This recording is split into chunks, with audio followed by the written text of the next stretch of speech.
Is recognized for 4 minutes. I thank the Speaker, and I thank our chairman of our full committee, and certainly thank the chairman of the subcommittee, Mr. Barr of Kentucky, for bringing this bill, H.R. 3326, to the floor today, because this is precisely what the American people want out of their government in Washington, D.C. Accountability. Mr. Speaker, our constituents ask us all the time, do you monitor the money that you send and spend around the world to further America's interests? And there's always a lot of people just kind of looking around, and how do we verify that? Well, here, Mr. Speaker, is an opportunity to verify that.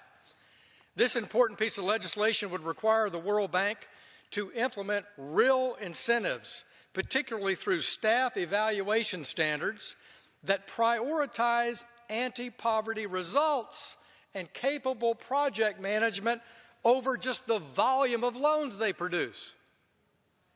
It's that classic management expertise, quality over quantity. Of course we want poverty eradicated. The taxpayers of this country wouldn't vote for us to approve spending like this if it wasn't done right to further America's interest around the world and to alleviate poverty around the world. And if the World Bank is serious about that, then it would defend the poor's freedoms more vigorously.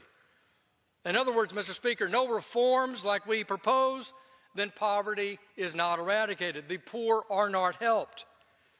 So H.R. 3326 insists on greater efforts by the bank to fight corruption in its projects.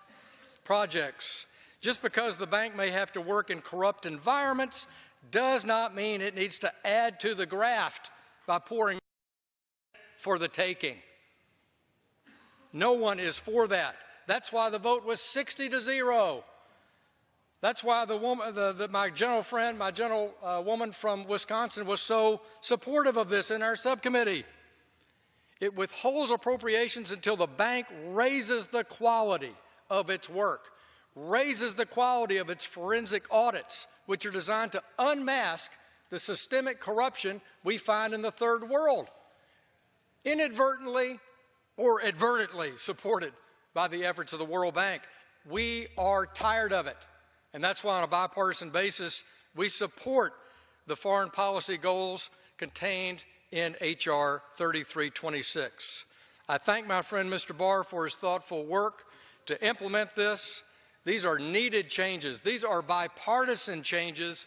These improve transparency, end corruption, better spend our taxpayer resources, demand accountability of the World Bank, notoriously unaccountable. So I thank Mr. Barr, I thank Mr. Hensarling, and I yield back the balance of my time.